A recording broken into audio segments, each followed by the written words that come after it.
깐깐해서 남주자 깐깐남인 뉴욕 시작하겠습니다. 오늘은 미국에서 현재 가장 예민한 문제 중에 하나, 이 얘기를 미국에 와서 잘못 꺼내면은 말싸움이 날 수도 있고 더 심하게는 우리 같은 외국인들은 추방을 당할 수도 있습니다. 그런 예민한 문제를 하나 들고 왔습니다. 바로 미국은 왜 이스라엘 편을 드는가 하는 문제입니다. 한국에서 또 많은 분들이 궁금해하는데 제대로 된 답을 들어본 적은 없는, 그냥 대충 미국에 뭐 부자 유대인들이 많으니까 어떻게 저렇게 해서 미국을 움직이는 게 아니냐라고 생각들 하실 텐데, 이걸 조금만 더 들어가 보면 생각하지 못했던 이유들이 나옵니다. 오늘 이 부분을 좀 깐깐하게 파보도록 하겠습니다. 자, 근데 먼저 가장 기본적인 질문을 해보죠. 미국은 정말 이스라엘 편인가? 당연한 질문 아니야 라고 생각하실 건데, 3주 전에 했던 여론조사가 있습니다. 이 여론조사 갤럽에서 한 여론조사인데, 미국이 이스라엘의 가자지구의 군사행동을 지지하는 비율이 현재 32%입니다. 그러니까 미국 국민의 3분의 1만 지지를 한다, 이렇게 봐야 될 것 같아요. 최저치를 갈아치웠습니다. 의외죠? 미국 사람들이 지금 그러면 이스라엘이 하는 거를 지지하지 않는단 말이야? 라고 생각하실 건데, 갤럽이 계속 이 여론조사를 주기적으로 하고 있기 때문에 추이를 보면 하마스가 처음 공격을 했을 때 50대 45, 찬성이 50이었어요. 근데 이게 뒤집혀서 격차가 벌어지기 시작하더니 지금은 이스라엘을 지지하지 않는다는 응답이 60%, 지지한다는 응답이 32%, 2배 차이입니다. 그러면 미국이 지금 이스라엘 편을 드는 게 아니네 라고 생각을 하실 거예요. 근데 미국 정부는 계속 이스라엘을 지원하고 있잖아요. 그러면 이렇게 많은 미국 국민들의 의사와 반대로 행동을 하는 거냐? 이렇게 생각을 하실 수가 있는데, 자, 이 부분을 한 발 더 들어가서 지지 정당별로 한번 나눠봤습니다. 지지 정당별로 나눠보면 맨 위가 공화당이에요. 현재 트럼프 대통령과 의회를 장악하고 있는 공화당 지지자들이 볼 때 71%가 이스라엘을 지지합니다. 그런데 반대로 이 밑에 파란색 있죠? 8%. 민주당 지지자들입니다. 민주당 지지자는 현재 이스라엘을 지지하는 비율이 8%밖에 안 돼요. 반대로 얘기하면 90% 이상이 현재 이스라엘의 행동을 지지하지 않는다고 해석을 해야 될 겁니다. 그리고 중도층도 25%예요. 확 갈리죠. 공화당 지지층과 아닌 사람들이 확 갈려요. 자, 이 민주당 지지층과 중도층은 왜 이스라엘을 지지하지 않는가? 이 문제는 다음 편에 다뤄보도록 하겠습니다. 힌트를 한 가지 드리자면, 미국에 처음 말씀드린 대로 유대인들이 많이 살고 있습니다. 근데 이 유대인의 70% 이상은 예전부터 지금까지 민주당 지지예요. 그런데 8%입니다. 희한하죠? 근데 공화당을 지지하는 유대인은 20%대예요. 많아봐야 20% 됩니다. 그런데 이 공화당 지지층의 71%가 이스라엘을 지지를 하고 있단 말이죠. 이거는 한마디로 유대인 없는 유대인 팀. 옛날에 타사 방송입니다만은 무한도전에서 유행했던 밈이 있죠. 홍철이 없는 홍철팀이 나온 적이 있는데, 지금 미국의 모습이 바로 이런 유대인 없는 유대인 팀입니다. 왜 이런 상황이 발생했나? 굉장히 좀 의아하신 분들이 많을 겁니다. 이 이유를 파헤치기 위해서는 트럼프 대통령을 지지하고 있는 양대 세력에 대해서 우리가 한번 알아봐야 돼요.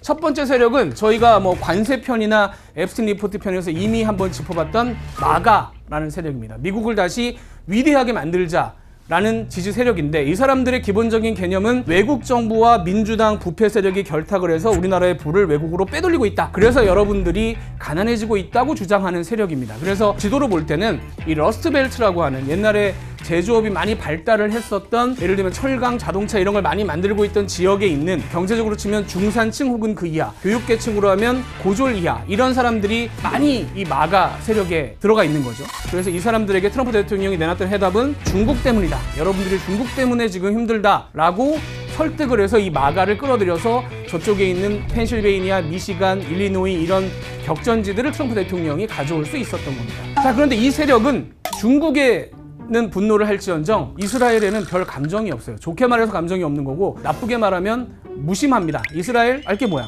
미국을 다시 위대하는 거랑 뭔 상관이야? 그래서 이란하고 싸울 때 가장 나서서 미국이 이스라엘 편을 들면 안 된다고 얘기를 했던 것이 바로 이 마가 세력이에요. 자, 그러면 이제 다른 쪽 날개를 살펴봐야 되겠죠. 트럼프 대통령을 지지하고 있는 다른 쪽 날개가 바로 이스라엘을 후원하는 세력이라고 말할 수 있겠습니다. 바로 어디냐면 보수 기독교 세력입니다. 옆에 이 팻말이 보이시죠? 트럼프 대통령과 예수 그리스도가 이렇게 합쳐진다, 뭐 이런 뜻으로 이해할 수 있겠습니다. 표정이 굉장히 밝죠. 그러니까 뭔가 미국이 잘못 가고 있는데 민주당이 이 나라를 타락시키고 있다. 낙태 문제라든가 성 정체성 문제라든가 이런 걸 타락시키고 있는데, 트럼프 대통령이 그 문제를 해결해 줄 수 있다라고 믿는 그런 세력이 존재하는 겁니다. 그런데 이 세력은 또 다른 생각도 갖고 있어요. 그 부분이 바로 이스라엘과 연결이 되는 겁니다. 이 세력이 볼 때는 이 바이블 벨트라는 지역이 굉장히 중요한데 기독교에 굉장히 깊이 생활과 연결되어 있는 그런 동네입니다. 조지아라든가 노스캐롤라이나 같은 데가 또 격전지에 여기 들어가 있죠. 여기가 바로 보수 기독교계의 세가 강한 지역인데 이쪽에서 트럼프 대통령의 이미지는 예수님을 위한 전사 뭐 이런 느낌으로 각인이 돼 있는 겁니다. 특히 이 보수 기독교계 중에 이스라엘과 연관이 되는 부분은 복음주의라는 종파와 연결이 돼 있는데 미국에서 한 4,500만 명 정도 있는 걸로 추산이 됩니다. 근데 이 복음주의와 이스라엘은 무슨 관계냐? 약간 이제 신학적인 내용으로 들어가는데 복음주의가 갖고 있는 첫 번째 믿음은 이겁니다. 성경에 이스라엘 땅을 신이 이미 유대인들에게 주었다라고 믿고 있는 겁니다. 이게 제가 그 사이트에서 가져온 지도인데 보시면 이스라엘은 요만큼이고요. 밖에 요르단, 시리아, 이라크, 이집트까지도 유대인들에게 주어졌다고 믿는 겁니다. 심지어 이게 그냥 종교적인 사람들만 이렇게 받아들이는 게 아니라 폭스뉴스에 칼럼으로 이런 글이 올라와 있습니다. 성경은 이스라엘이 유대인에게 속한다고 말한다. 3,000년 전부터 그렇다. 트럼프 대통령이 가장 아껴서 보는 매일매일 본다고 하는 폭스뉴스에 이런 글이 기사 형태로 올라와 있을 정도로 보수 세력에게는 상당히 널리 퍼진 얘기입니다. 그런데 이 약속이 왜 중요하냐? 이 약속이 실현이 되고 나면 이스라엘을 유대인들이 온전히 다 차지하고 나면 예수 그리스도가 재림을 해서 우리 기독교인들을 다시 구원할 것이다라는 믿음으로 연결이 됩니다. 이걸 믿는 사람이 미국에 4,500만 명이 있다라는 겁니다. 2013년에 퓨 리서치 센터라는 미국에서 상당히 유명한 여론조사하는 기관에서 여론조사를 해본 적이 있습니다. 신이 유대인에게 이스라엘을 줬다고 믿느냐?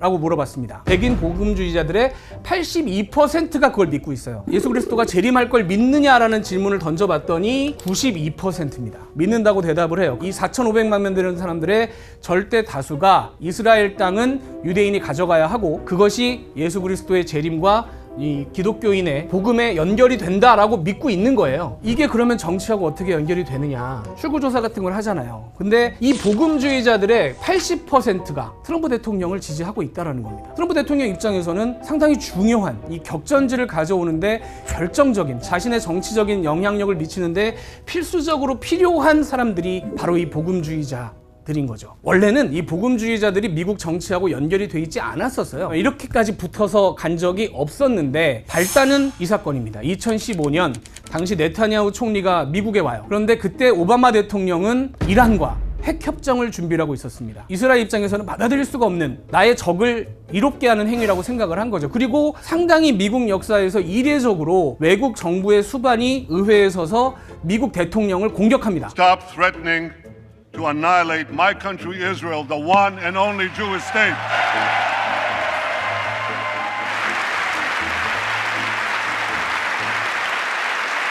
For over a year, we've been told that no deal is better than a bad deal. Well, this is a bad deal. 이란이 세계에서 유일한 유대인 국가를 해치려고 한다. 뭐 기립박수가 나오고 그다음에 이건 잘못됐다라고 지적을 하죠. 이 순간 민주당과 오바마 대통령은 복음주의와 함께 갈 수 없는 그런 존재가 돼버립니다. 이 네타냐후 총리의 표정과 일치하게 되는 거죠. 그리고 그 순간에 트럼프 대통령이 등장을 하게 됩니다. 그래서 트럼프 대통령에게 이 복음주의자들이 힘을 싣게 되는 거죠. 그리고 실제로 처음으로 이 복음주의자들의 80% 몰표로 당선이 됐기 때문에 트럼프 대통령 입장에서도 복음주의자들이 고마울 수밖에 없죠. 그래서 트럼프 대통령이 당선 직후에 2017년에 여기가 예루살렘 통곡의 벽이라는 곳입니다. 트럼프 대통령이 갑자기 이스라엘 수도는 예루살렘이다 라고 선언을 하고 미국 대사관을 옮기겠다라고 발표를 해요. Therefore, I have determined that it is time to officially recognize Jerusalem as the capital of Israel. 전 세계가 사실 놀랐죠. 왜냐하면 이스라엘의 수도는 텔아비브고 예루살렘은 기독교뿐만이 아니라 아랍에서도 성지로 생각하는 곳인데 거기에 만약에 이스라엘 수도로 인정을 해준다는 것은 굉장히 큰 외교적인 문제가 발생할 수 있거든요. 근데 트럼프 대통령이 그거를 강하게 밀어붙였죠. 한 가지 선물을 준 겁니다. 복음주의자들에게는 신의 사도 그런 이미지가 되는 거죠. 그런데 이제 2020년에 바이든 대통령이 당선이 되고 그 이후에 이 복음주의자들을 다시 한번 경악하게 하는 사건이 발생한 게 바로 이 건이죠. 하마스의 공격이 있었습니다. 2023년에. 그래서 복음주의자들 입장에서는 민주당 정권에서 또 이런 일이 발생했기 때문에 용납하기가 어렵죠. 굉장히 강경하게 나섭니다. 특히 그 중에 대표적인 인물이 이 사람이에요. 아까 말씀드린 바이블 벨트의 사우스캐롤라이나의 당원 의원인 린지 그레이엄 이라는 인물입니다. 이 린지 그레이엄은 아까 말씀드린 그 복음주의에 기반해서 이스라엘의 입장을 대변하는 사람인데 자, 그 공격이 있고 나서 미국의 방송에 출연해서 이런 발언까지 해서 국내외에서 논란이 되기도 했습니다. 이 얘기 한번 또 듣고 오시죠. For fighting the Germans and the Japanese, we decided to end the war by bombing Hiroshima and Nagasaki with nuclear weapons. That was the right decision. Give Israel the bombs they need to end the war they can't afford to lose and work with them to minimize casualties. 자, 2023년, 24년의 이런 흐름을 바탕으로 결과적으로 복음주의자들이 트럼프 대통령을 더 지지하게 된 겁니다. 우리의 믿음이 실현이 돼야 되는데 민주당 정권이어서는 그게 안 되는 거고 그걸 지켜줄 사람이 필요했던 거죠. 그리고 트럼프 대통령이 또 당선이 됐죠. 그래서 트럼프 대통령이 당선이 돼서 아까처럼 또 새로운 행동을 합니다. 바로 이건데 2024년 작년에 미국 대학 전역에서 이스라엘의 가자 공격에 대해서 반대하는 시위가 벌어졌었습니다. 이 학생들은 당시에 뭐라고 주장을 했느냐, 우리 학교에 쌓여있는 기금이 있는데 이 기금으로 이스라엘의 공격을 지원하는 기업에 투자하지 마라 라는 조건을 내걸면서 우리는 반전 시위라고 주장을 했지만 반대편에서는 이건 반이스라엘 그리고 더 나아가서는 반유대주의 반국가, 미국의 외교 정책에 반대하는 시위라고 공격을 한 겁니다. 트럼프 대통령이 되고 나서 불법 체류자들을 단속하기 전에 이 시위에 참가를 했던 영주권자라든가 학생 비자를 가진 사람들을 제일 먼저 단속을 했죠. 이 사람이 가장 대표적으로 맨 처음 단속이 됐던 칼릴이라는 이 뉴욕의 컬럼비아대에서 시위를 참석을 했던 영주권자인데 이 사람을 체포를 했어요. 결국은 100일 만에 풀어주긴 했습니다만은, 그리고 이제 미국 대학들을 공격했죠. 동부에 있는 아이비리그 대학들, 하버드, 컬럼비아 뭐 이런 학교들이 반유대주의 시위를 방치했다는 이유로 이 학교들을 공격을 해서 이 학교들의 결국은 항복을 받아낸. 그러니까 지금 만약에 미국 대학교에서 비슷한 시위가 벌어진다? 시위 자체가 현재로서는 쉽지 않은, 학교에서도 눈 감아줄 수가 없고 학생들도 나서기가 어려운 그런 상황이 됐습니다. 복음주의자들에게는 역시 이것도 한 가지 굉장히 기쁜 소식이죠. 또 한 가지, 네타냐후 총리가 가자지구 점령 계획을 발표를 했죠. 가자지구를 다 차지하겠다. 자, CNN 같은 방송들, 민주당 지지층들은 이런 행동에 대해서 상당히 반대하기 때문에 이런 헤드라인으로 기사를 쓰는 겁니다. 아무도 만족시키지 못한다. 그런데 실제로도 이스라엘 사람들도 지금의 이스라엘 정부의 군사작전을 동의하지 않고 있긴 합니다. 지금 이게 예루살렘 포스트의 지난주 여론조사 결과인데, 금요일에 발표된 여론조사에 이스라엘 국민의 3분의 2 이상이 전쟁이 장기화되는 것에 대해서 우려하고 있다. 그리고 경제적 피해도 여러 가지 우려가 있다. 이런 식의 여론조사를 내놓고 있고요. 그런데 아까 말씀드렸다시피 공화당 지지자의 70% 이상이 지금 전쟁을 찬성하고 있죠. 그렇다는 얘기는 네타냐후 총리의 입장에서는 가장 믿을 구석은 이 사람들인 겁니다. 이스라엘 국민이 아니라 미국에 있는 이 70%가 넘어가는 공화당 지지층, 더 나아가서는 보수 기독교계 안에 특히 복음주의자들에게 기대를 걸 수밖에 없는 거예요. 그렇다 보니까 폭스뉴스에서 이런 기사들이 막 나옵니다. 네타냐후, 미국에서 기독교인과 이스라엘을 분열시키려는 시도를 비난한다. 미국의 기독교와 이스라엘은 같이 간다라는 겁니다. 이스라엘의 담당 장관은 뭐라고 얘기하냐면 기독교 시오니즘이라고 표현을 해요. 이스라엘에서는 기독교와 시오니즘이 만났다는 겁니다. 기독교 시오니즘은 미국이 이스라엘을 지지하는 핵심이다. 저 사람들을 놓쳐서는 안 된다. 그래서 이스라엘 입장에서는 이 관련된 목사라든가 뭐 이런 지도자들을 이스라엘로 불러서 같이 기자회견을 하고 한 목소리를 내고 하면서 미국에 있는 이 지지층들을 점점 더 자극하는 그런 모습을 보이고 있는 겁니다. 그래서 복음주의 교단의 목사들이 트럼프 대통령을 계속 푸시를 하는 거죠. 이스라엘을 도와야 한다. 이스라엘이 원하는 걸 다 줘야 된다. 폭탄도 최대한 줘야 된다. 뭐 이런 식의 언급을 하는 겁니다. 이스라엘이 쓰는 무기의 상당 부분을 미국이 지원을 하고 있기 때문에 끊기지 않고 갈 수 있는 원동력이 되는 거죠. 이게 백악관인데 복음주의 교단의 지도자들이 백악관에 가서 이렇게 트럼프 대통령을 붙잡고 기도를 합니다. 그리고 이 기도가 결과적으로 트럼프 대통령에게 표가 돼서 돌아와요. 트럼프 대통령도 마다할 이유가 없죠. 결과적으로는 내년 중간선거 까지도 이 마가모자와 함께 이렇게 기도를 하는 이 복음주의자들은 민주당으로 갈 이유가 현재로서는 전혀 없고, 우리가 정치적으로 행동을 해서 공화당을 밀었을 때 어떤 결과가 나오는가를 이미 맛을 봤기 때문에 계속 갈 가능성이 높습니다. 이게 10년 전 트럼프 대통령이 등장하기 전에는 없었던 현상입니다. 그래서 그때까지 여기서 공부를 하셨다거나 그때까지 여기서 파악을 하셨던 분들은 이 얘기까지는 아직 실감을 못 하실 수 있는데, 현재 미국에서는 실제로 이런 일들이 벌어지고 있어요. 여기까지는 이제 미국의 얘기고, 한국에 계신 분들에게 드리고 싶은 얘기는 이제 미국 당국이 무슨 학생 비자라든가 혹은 뭐 관광으로 들어오시는 분들도 SNS를 뒤진다라고 얘기를 하잖아요. 가장 민감하게 생각하셔야 될 부분이 바로 이스라엘, 팔레스타인, 아랍 이 문제입니다. And rile up all kinds of anti-Jewish student, anti-Semitic activities. I intend to shut down your universities. If you told us all these things when you applied for a visa, we would deny your visa. We would have never let you in. And if you do it once you get in, we're going to revoke it and kick you out.